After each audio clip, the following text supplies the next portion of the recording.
Welcome to the What's Important Now broadcast. In America today, we are witnessing a cultural shift. This is the show devoted to the battle for the soul of our country. Join our host, Tom Sears, as he explains the issues of our day, and join the fight to bring values and morality back. Let's join Tom now as he shares What's Important Now.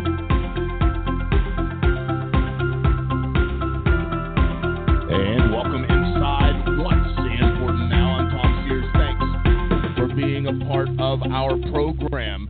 And if everything works out well, we'll have a special guest. Solomon Raj from India will be joining us. He's a friend of mine. I've had the opportunity to visit with him on 5 separate occasions.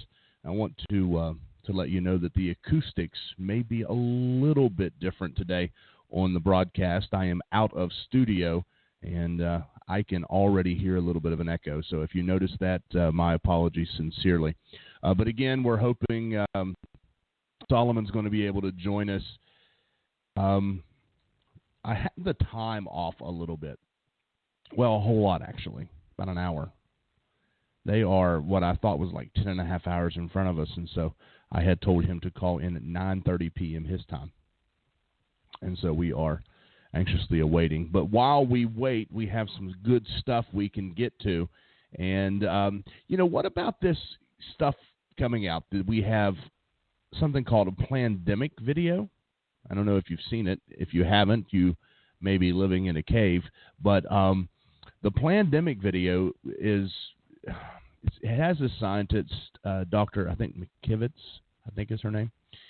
And she's talking about how she used to work under Anthony Fauci. And the accusation is that the coronavirus has been perpetrated upon the world in an effort for financial gain for vaccination, to be able to vaccinate everyone. And obviously people in her words, hold the contracts to these vaccinations. And I'll tell you, on a recent program, I said that I was having a really hard time believing that. Like, seriously. And I don't fully trust government, but at the same time, I just have a hard time thinking and believing, and maybe that's my problem. I'm just going to talk to you. Maybe that's my problem, is that I have a hard time believing that that's possible. Are people capable of that? Absolutely. We live in an evil world. They're absolutely capable of cover-ups and evil deeds, but at the same time, it would be a wide-range conspiracy. And that's where for me, that's where the difficulties for me begin to come in believing this, if that makes any sense. I said on a recent program that apparently my conspiracy theory, I thought I was a conspiracy theorist. I thought I believed in conspiracies. I'm kind of pessimistic and always think that something else is going on.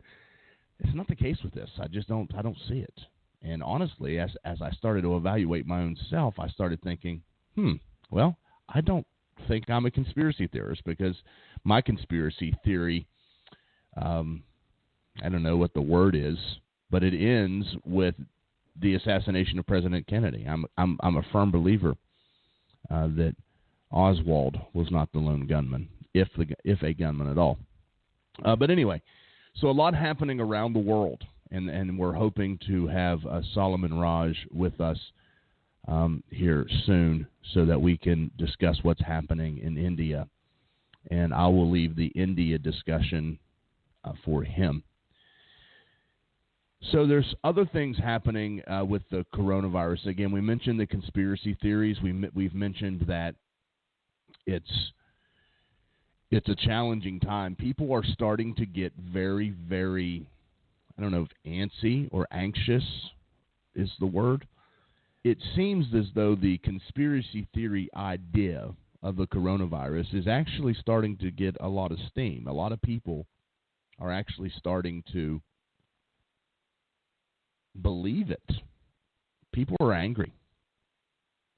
People are really, really angry. about what's happening with our lockdowns. They're arguing that there is government control trying to hold us down and hold us back. And again, is government capable of these things? Government actually is capable of these things. Absolutely. I don't know if that's what's happening. I guess the softer side of me would hope that our government officials and our leaders are actually looking out for us. And maybe that's not the case. I don't know. I read something this morning where people are saying, listen, if this is a conspiracy, if what Plandemic, the video Plandemic is saying is true, how in the world does President Trump not know about it? And actually, he would have to know about it. So then you see it just continues, this big snowball. And that's really where the problem is for me. Everyone would have to be involved.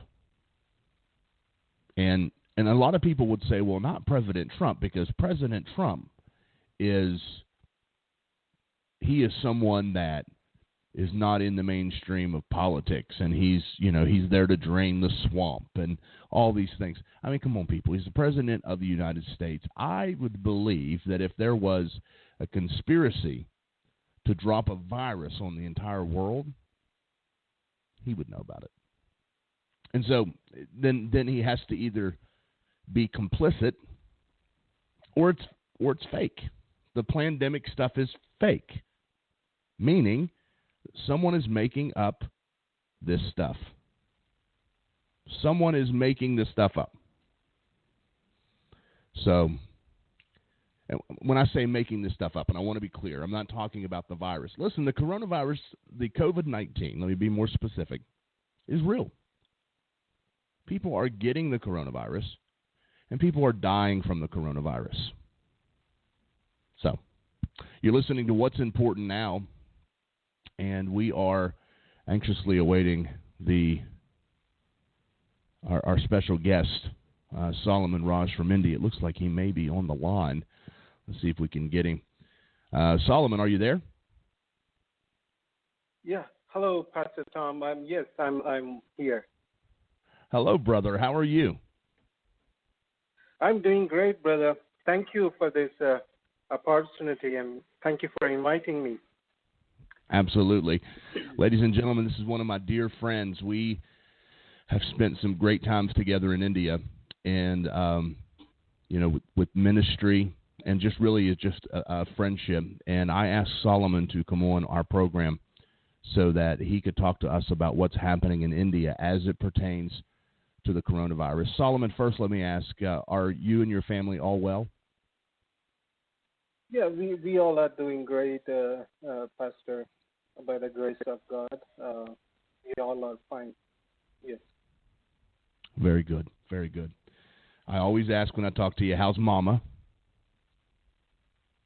She's all right. If she could able to walk now, she had a surgery a few days ago, and she could able to walk. So everyone is at home. It's as it is a coronavirus, we can't go out. But the amazing thing is, can able to worship the Lord. We can spend much time in reading the Bible and worshiping together. So that's actually a good news for us. I think that should be a good news for everyone. I'm not sure that everyone's getting that message, but I think that's well said on your part. I believe that part of this message, and I've said this for weeks, months really, I guess, is that we are having an opportunity, as you said, to reach out to God maybe in a way we haven't before. Everything has slowed down, and I'm glad to hear that you and your family are taking advantage of that opportunity. But you mentioned there staying home. So India is currently under a stay-at-home order. Is that correct? Yeah, Pastor, because, India is a much populated country like China. So after China, we are the second populated country in the world.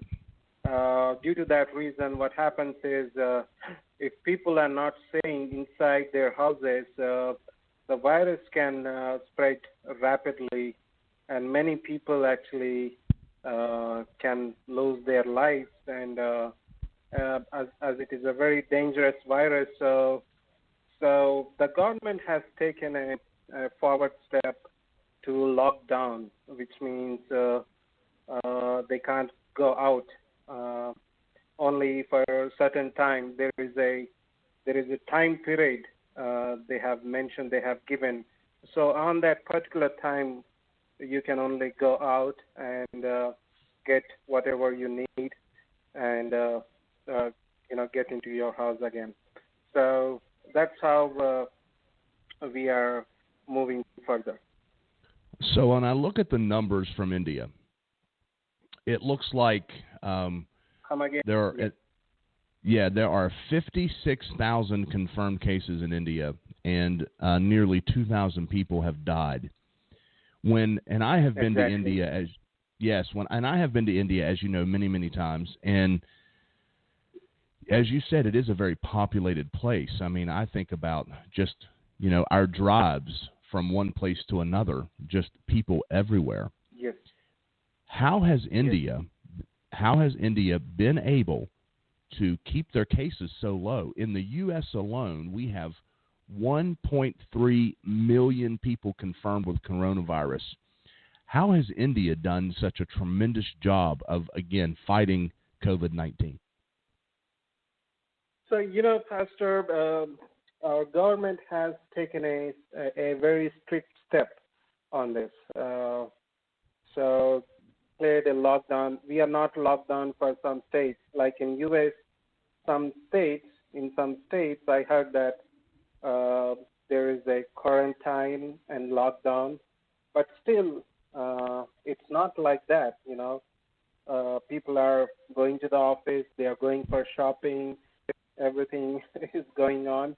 But in India, it's nothing like that. It's completely locked down. Lockdown means many people have lost their jobs.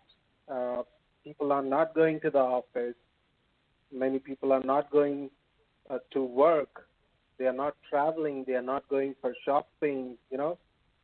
So because of this, we could able to control. This is the only reason. The lockdown is the only reason to control the coronavirus. So, and our government has done that, and we have a less cases. But in few days, our government is also thinking to break the lockdown, to release the lockdown, so can go for work because it is affecting the economy.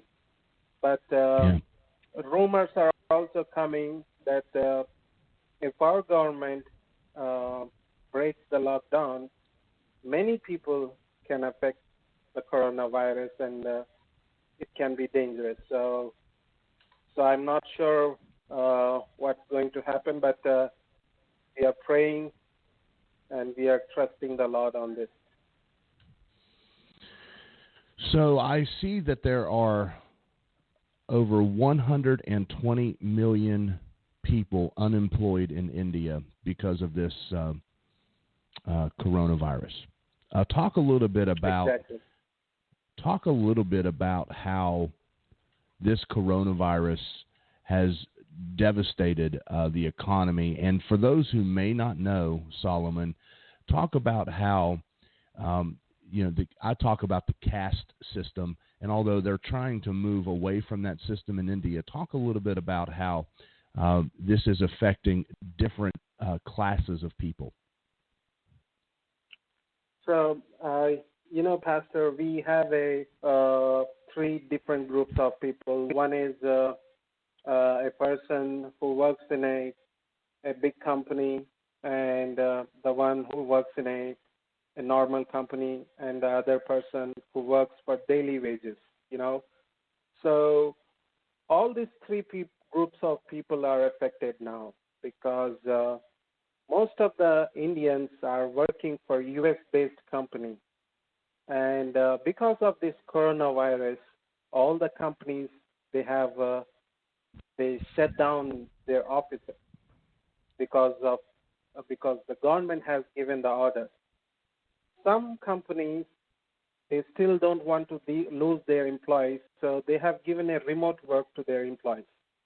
But some companies, they can't do that. So for that reason, what they did is they released the employees, and many companies, they released the employees. They said, we can't afford you, we can't pay you salary, so after the lockdown, we may rehire you again. So, and many people have lost their jobs. But there are also some people who are working from home, but the majority of the people who are affected by the coronavirus is the people who were working for daily wages, for daily payment, like construction workers, drivers, and builders, vegetable sellers, all these people. They have affected a lot. Because they can't work from home, so they have to sell products. They have to drive vehicles, and because of this, many poor people, middle class people, they are affected. Some people, I have seen with my eyes, some people, they not even have a food to eat, because they don't have money, and they don't have a food to eat. They don't have supplies. They don't have the necessary goods, and people are actually suffering because of this. Yeah, I mean, I think about, when you say that, I think about, a typical day in India that I have witnessed. There's a lot of construction going on, and men and women are both involved in that process. There are street vendors everywhere selling various products. And if there's a lockdown in India, those people don't have a source of income. So let me ask you this question. In America, the government has stepped up. They have sent out what's called stimulus packages. They have basically sent money to the American people.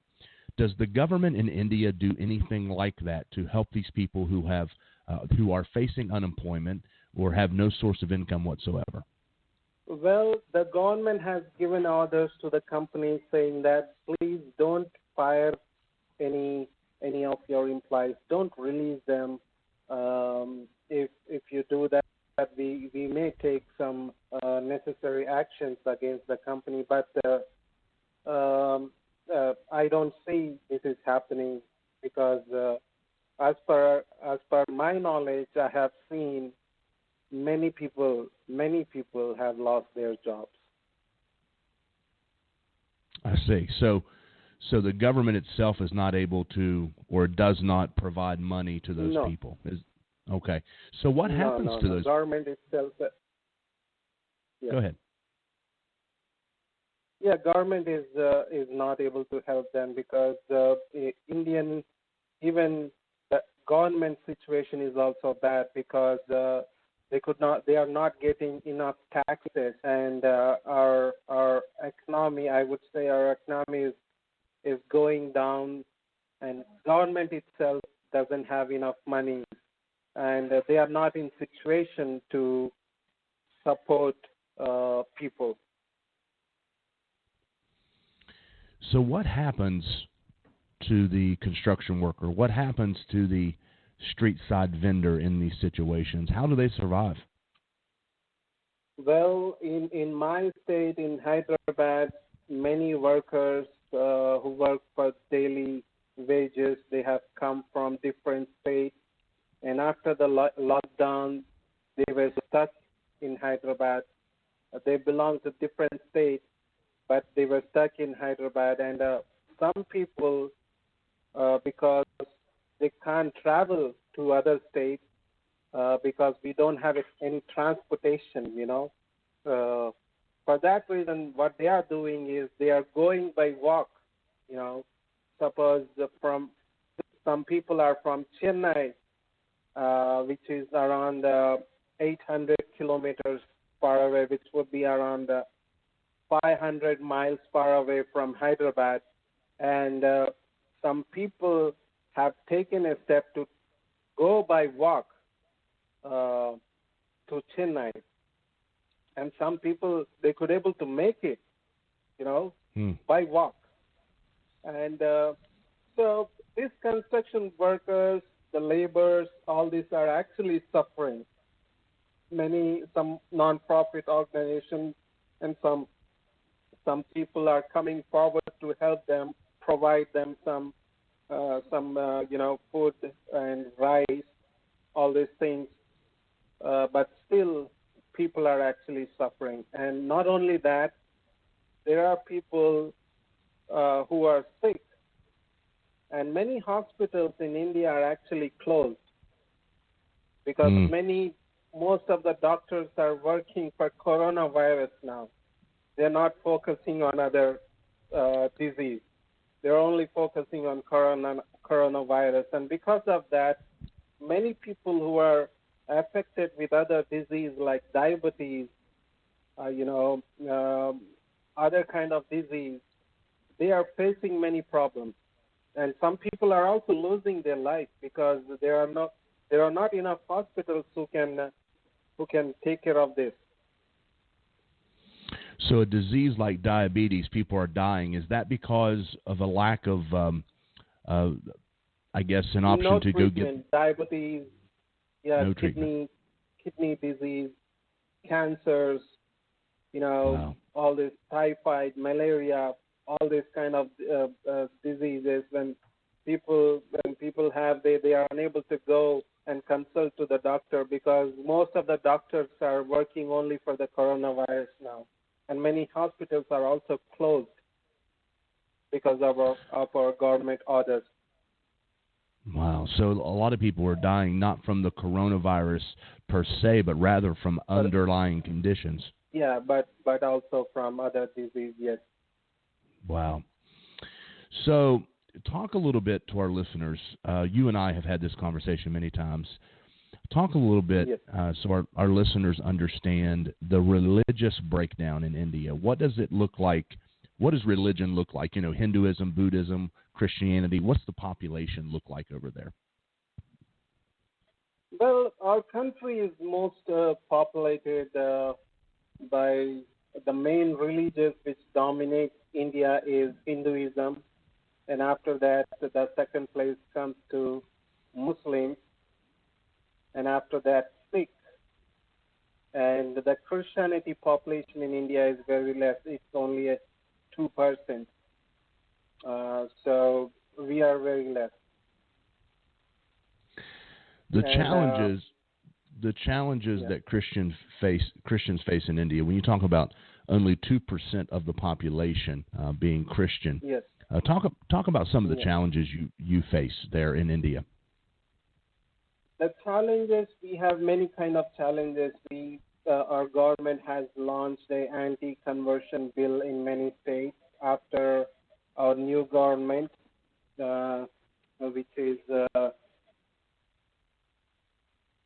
is operated by Narendra Singh Modi, Bharatiya Janata Party. The short name is BJP. So this political party itself is dominated by Hinduism. They support Hinduism. And recently, a Christian organization, I hope you know about this organization. This organization is Compassion for International. I hope you know about this organization. Right, Pastor? Yes, absolutely. So they were working in India, and they were supporting many orphans, widows, and many people, many children who lost their parents. They were actually supported by Compassion for International, and Compassion International has planted many orphanages. So what they were doing is their job was not only to help the children, but also to help them to know the true living God. And our Indian government, they doesn't like it. So our government, what they did is Narendra Modi, what he did is he sent some agents to do the background check of Compassion International. And one day, these people, they went to the headquarters of Compassion International, where many children were reading the Bible, they were praying, and they saw that. They took the picture, they took the video, and they submitted to the government saying that this organization is converting many Hindu people. So they took the action because Compassion International was doing a fantastic job, marvelous job in India. And they were not happy with that. And in a short period of time, they sent an order to them saying that please close all your offices, shut down your headquarters, and close all your accounts. And Compassion International, they have sent a request to the Trump government, and also from his office, some people came to our government to request to support Compassion International to work in India. But our government has rejected that. And Compassion International has been shut down completely. Not only that, they have attacked many Christian organizations who were receiving the support from USA. They have been shut down, and they are not working in India anymore. So by this, you can understand what kind of country we are in. So we don't have any right. It's not an easy to live as a Christian, especially when you are a pastor in India, because in certain places you actually can't preach the gospel. You can also be killed. In Punjab, there are many pastors who were killed, who were shot, but still the Punjab government, they haven't inquired anything about that. The victim was, the person who shot a pastor, Balwinder Singh, his family, his church members, they have raised these slogans. They went for a strike. They went to court, but nothing happened because behind the person who shot this pastor was a big man. He was a political leader, and nothing can be done. People, they could not able to do anything. There was no justice for this family. And so there are many bad stories. There are many stories, in India, and it's not an easy. What I'm trying to say is, it's not that easy to live as a Christian in India anymore. Yeah. Yes, and I know what you're saying is true, and I wanted our listening audience to hear that. Ladies and gentlemen, you're listening to What's Important Now. I have on the line with me Solomon Raj from India. He is a friend of mine. He is someone that labors for the Lord in the gigantic land of India as a pastor, and he is pushing the cross of Jesus. He is carrying the cross of Jesus in the land of India, and he has just outlined what it's like to be a Christian in that country. And I want to point out something, listening audience. I want to point out that we have been claiming religious persecution during this coronavirus outbreak. And ladies and gentlemen, I want to be very clear. What you just heard from this pastor in India, that is religious persecution. What we are experiencing in this country, it doesn't even come close. He is talking about pastors who are losing their lives, a government who will not do anything to pursue the killer, and in many ways, government officials are complicit in taking out Christians in this country. Ladies and gentlemen, I have been there multiple times. I have walked many a street with this pastor that I'm talking with. We have labored for the Lord together in that land. I can verify that what he is saying is absolutely 100% true. So it is not, in my opinion, It is not a time for us to begin to cry out religious persecution because our government officials are asking us to close down or to comply with guidelines. That is not religious persecution. No one's getting killed over their faith. No one is. As a matter of fact, our government is coming out, and our government is actually stating that this is not a time for religious persecution in this country. So we should be thankful, and we should be very grateful that we have the freedom of religion in this country, because I'm talking to a pastor right now who has to struggle every single day to promote the gospel of Jesus Christ. And Solomon, I've been there with you.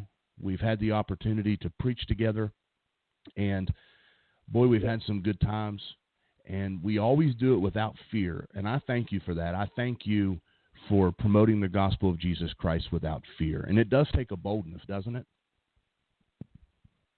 One more thing I would like to add you so that viewers and also you can for this. Our government has launched anti-conversion bill in many states. They're also thinking to launch the anti-conversion bill in a place where I'm living in Hyderabad and in southern India. When they launch the anti-conversion bill, it means you can't preach the gospel outside. You can't tell someone that Jesus is the living God. If you do that, they can put you in jail, because the anti-conversion bill means it's a law that preaching about Christ is illegal. So they are trying to make this in all parts of in India and all states. And if they could able to do that, we may have more difficult to take the gospel. So just pray, government, which is dominated by Hinduism, may God touch this government, and may many people rise up, and may we all take the gospel in a much effective way.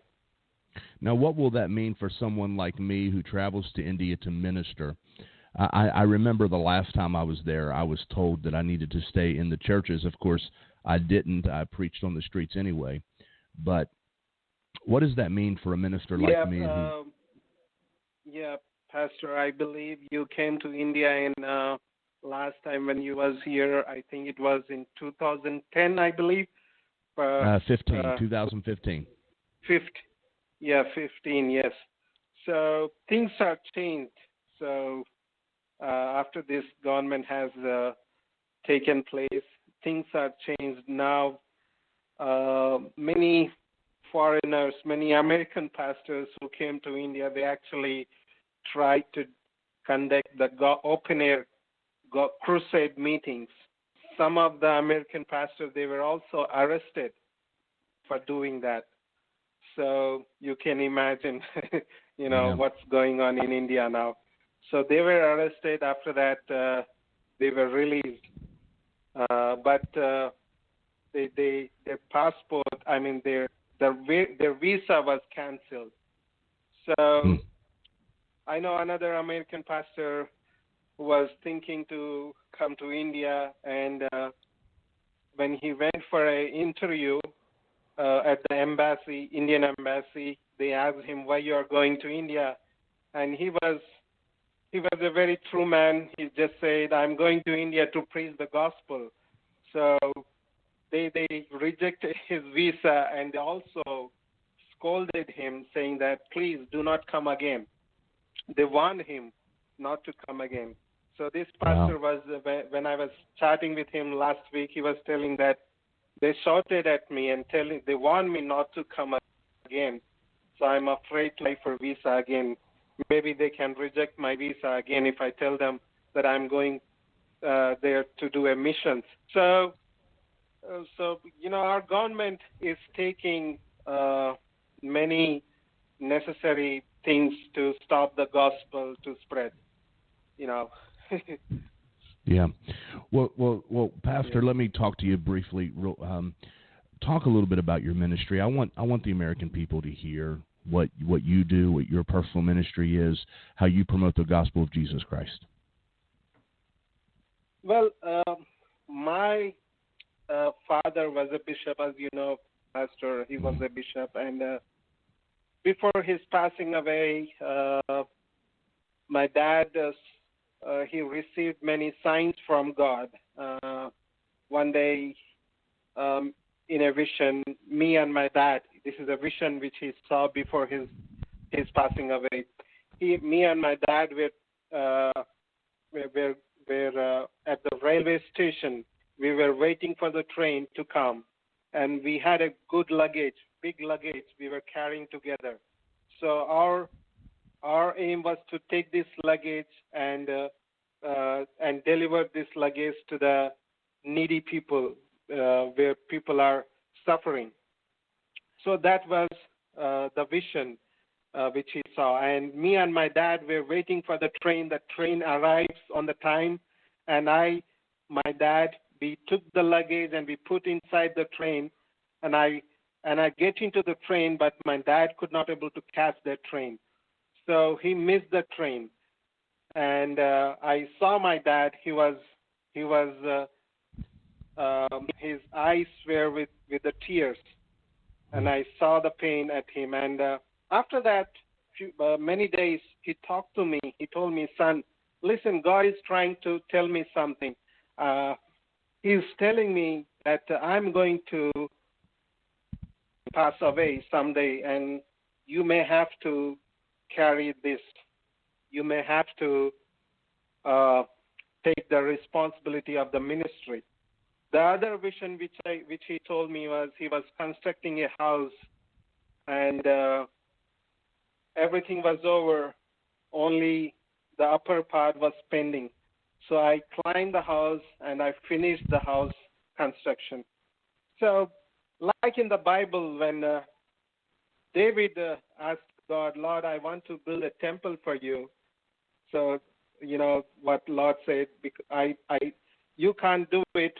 I don't want you to do that, but your son will accomplish that. In the same way, you know, I believe that my dad had done a lot of things. He saved many souls. He did a lot of ministry. But after that, he gave me this responsibility to me to accomplish all the leftover work which he has left for me. So the ministry, what I'm doing is I always followed Paul. I like Paul. And my vision is also like Paul, you know. I want to work. He was working. He was doing business. And he was collecting the tithes from all the churches. And from those tithes, he was not only spreading the gospel, but he was also helping the needy people, the orphans and widows. So in India, we also have many mega churches where some thousands of people come. Many churches, they are focusing on multiplying the believers, but they have actually forgotten to help the poor. And my vision is not only to spread the gospel, but also to help the needy people. Because in Matthew, Jesus also told that the poor will always be among us.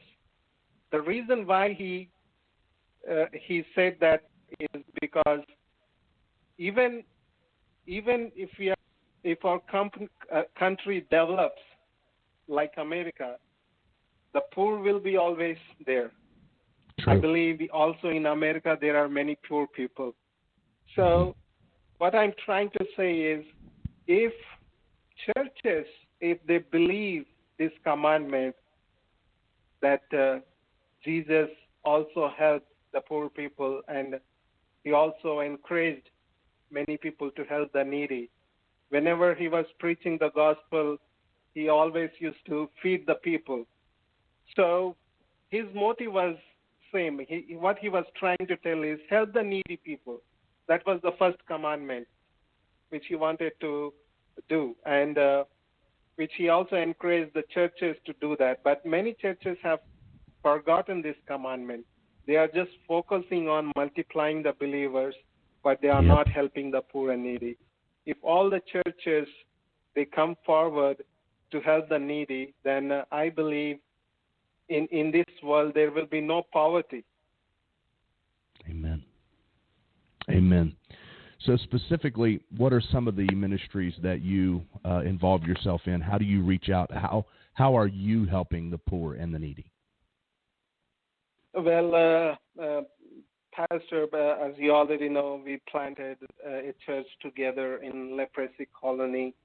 So, with the support of New Beginning Church in USA, we could able to plant the church, the other headquarters of New Beginning Church in Hyderabad, and it's growing now. This place is affected by leprosy people. These people, they can't go to other churches where healthy people come because they are affected. It's same like a coronavirus, a person who is affected by coronavirus, he can't go to other place.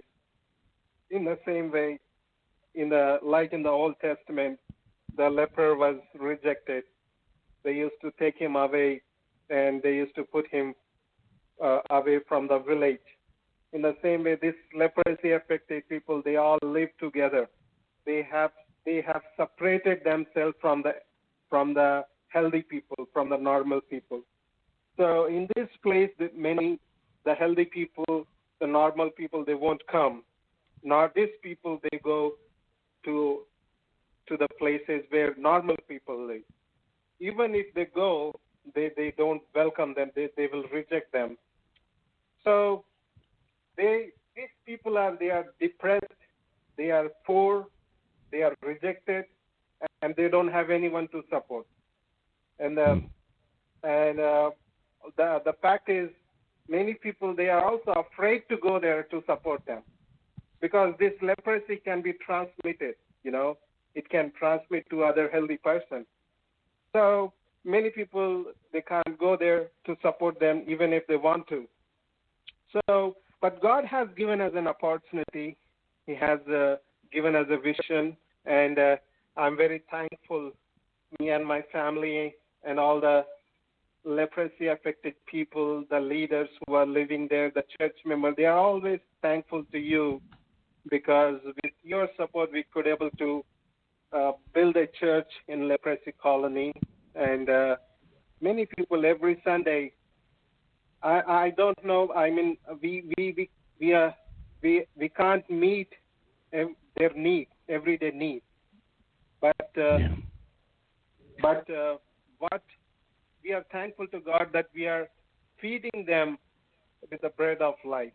We are telling them, we are feeding them with the word. Every Sunday they come and take the gospel with them. We share the gospel with them, and people are happy with that. And they're slowly, God is also doing miracles in their lives. They are the children are getting married. Recently, a leprosy-affected person who had children, they have grown up. They studied in college, and they got married. They went to different place, and they are doing jobs.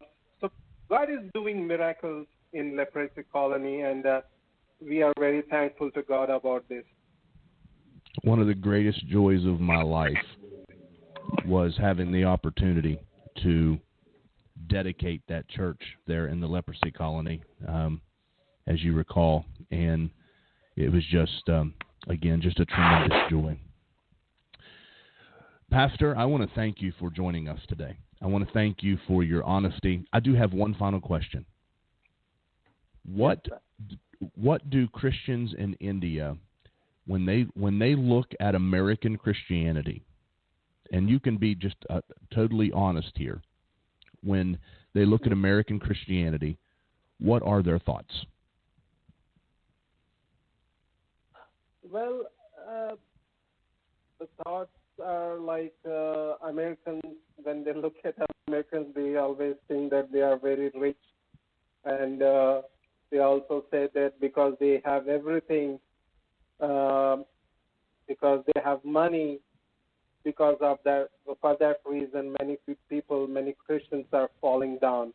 So that could be one reason. That's how many people think, Yeah. But America is like Israel, God has chosen Israel so that many people can be a blessing. Israel was a significant to his kingdom. So in the same way, we received the gospel from America. We actually received the gospel. We are actually thankful to America because most of the missionaries who came to India are from America. So we can't say that they are not spiritual, Right. But slowly, I heard that people are falling down. They are going back. They are not giving much importance to the God. So that is happening, I would say. Yeah. I think you are correct. You are correct, my friend. Well, brother, I don't want to keep you any longer. I want to thank you for taking so much time to be with us this morning. Well, I guess for you it's evening time. What time is it there for you? Well, here it's almost 9:20 p.m. night. Yes, and I had the times incorrect, and you thought you were getting ready to come on, and I messed that up. So my apologies. That's fine, Pastor. Well, thank you very much for thinking of me and inviting me. I hope the viewers they could able to understand my English, what I have told them. I hope they have understand because I'm from India. My English might be not that fluent, so forgive me if I have used some different words. Hey, your English is very, very good. How's my Italian?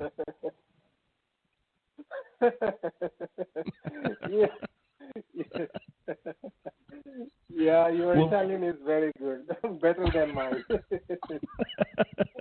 Okay, my friend. It was very good to hear your voice, and we will talk again soon, and we'll have you back on the program as we progress through this, just to give an update of what's happening over there in India.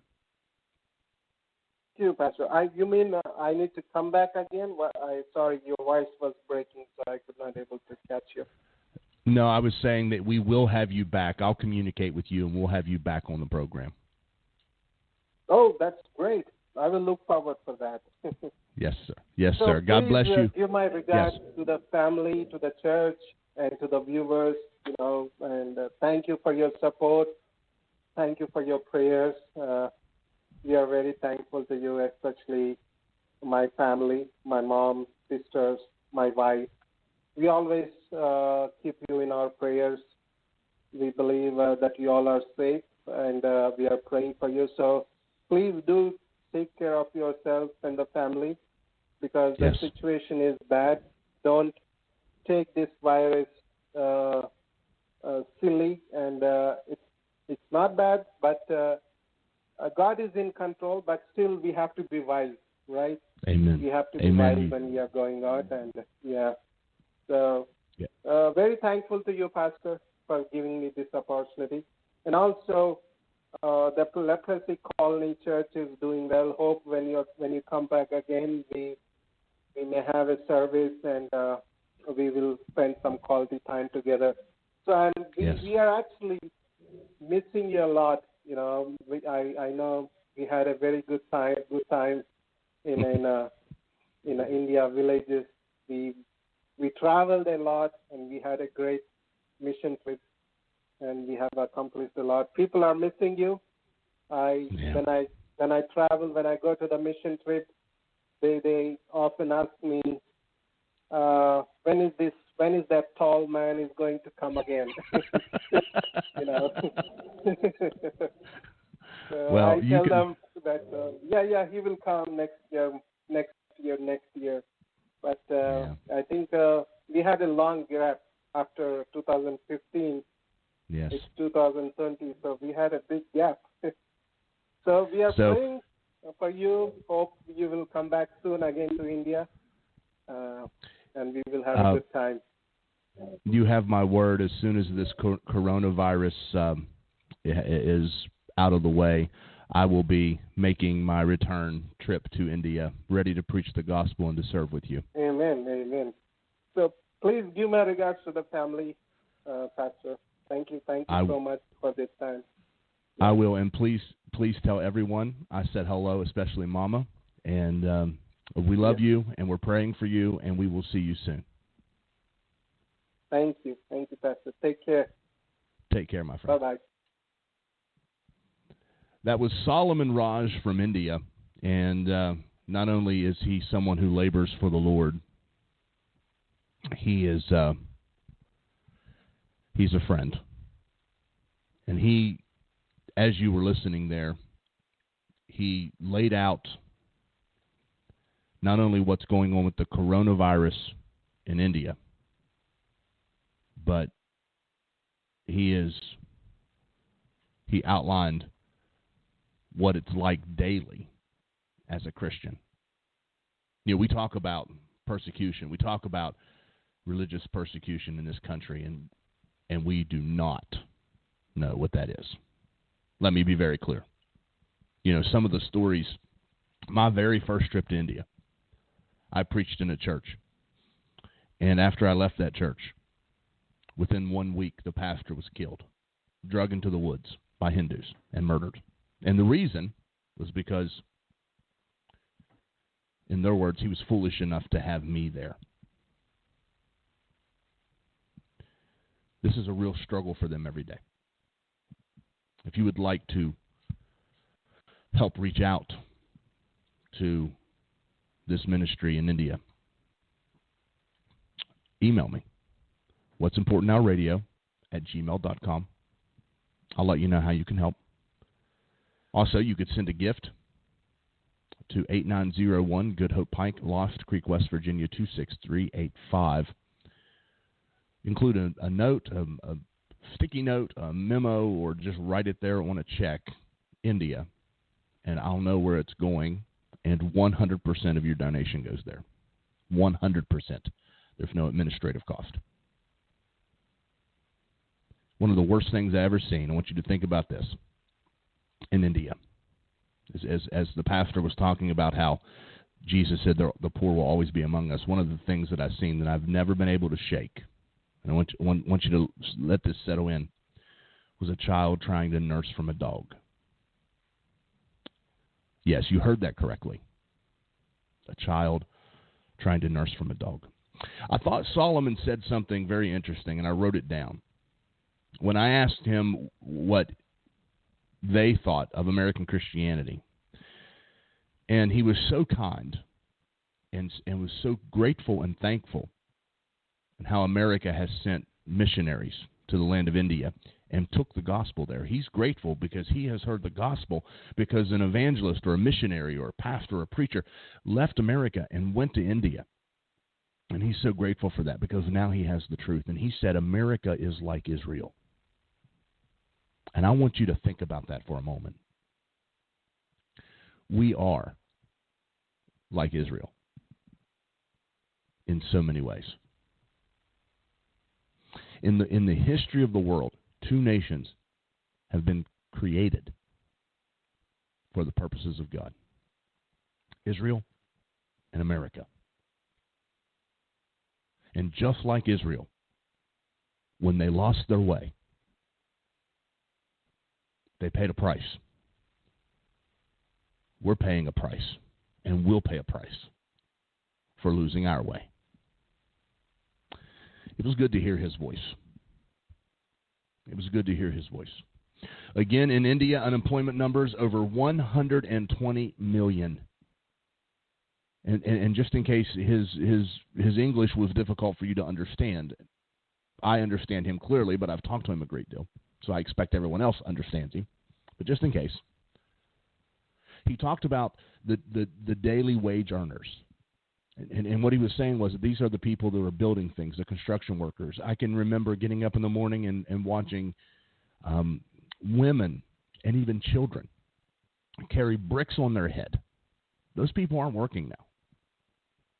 The vendors who line the streets in India selling coconuts or some form of meat or food or a snack, or they have like little vending areas, little carts that sell ice cream and sell pops or sodas. Those people aren't working right now. In America, we are complaining because we're not getting enough from our government. And Solomon told us India's government's not giving anyone anything other than encouraging businesses not to close, encouraging businesses not to lay off or fire their workers. But if the businesses aren't bringing in money, they have to make decisions too. I mean, we know how this works, right? My point is, count your blessings. And if you would like to help this ministry in India, we send out donations to them quite frequently.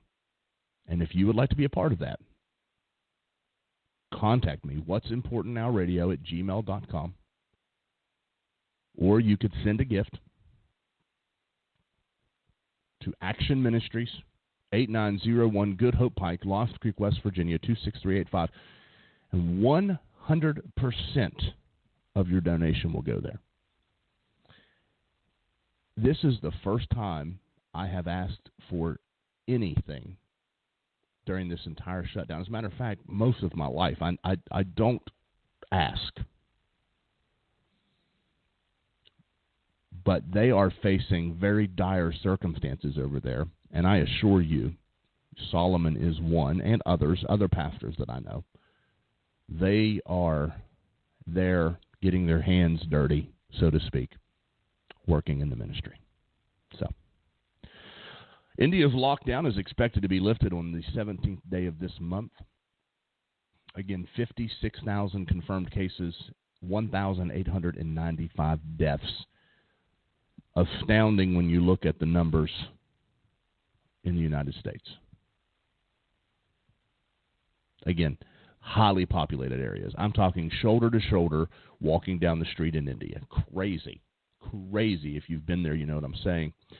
They have nearly 1.3 million confirmed cases in the United States. Over 76,000 deaths. Almost 26,000 new cases in the last 24 hours and almost 2,000 new deaths. Something else he said, and I'm getting ready to go off the air here, but I want you to think about this. He said, don't take this coronavirus as silly. What he was saying was, don't take it for granted. Believe it. It's real. It's killing people. We are getting caught up in these conspiracy theories. And I'll tell you something that's very troubling to me. I am very concerned that we in this country are so motivated by greed, so motivated by the way we live our life.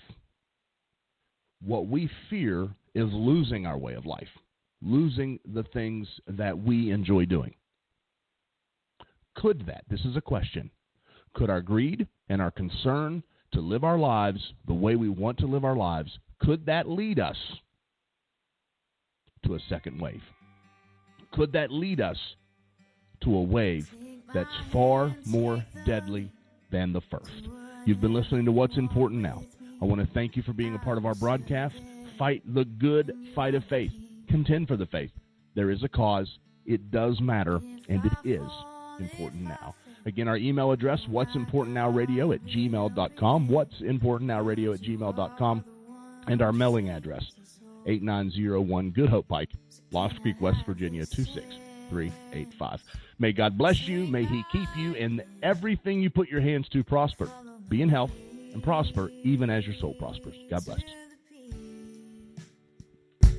So I'm dancing with the King of Kings. He is my everything.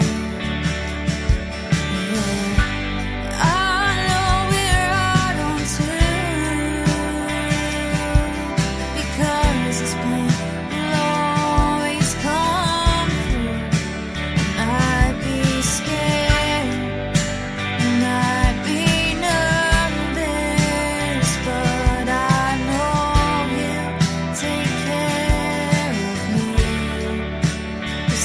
This is the dance. This is the dance.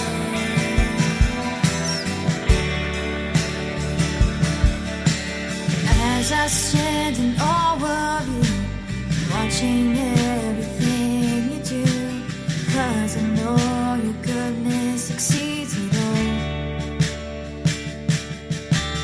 Call me out by my name, say child, don't be afraid. I just want to ask you one thing. Can I have this dance? Take my hand, follow my lead to the beat. So I'm dancing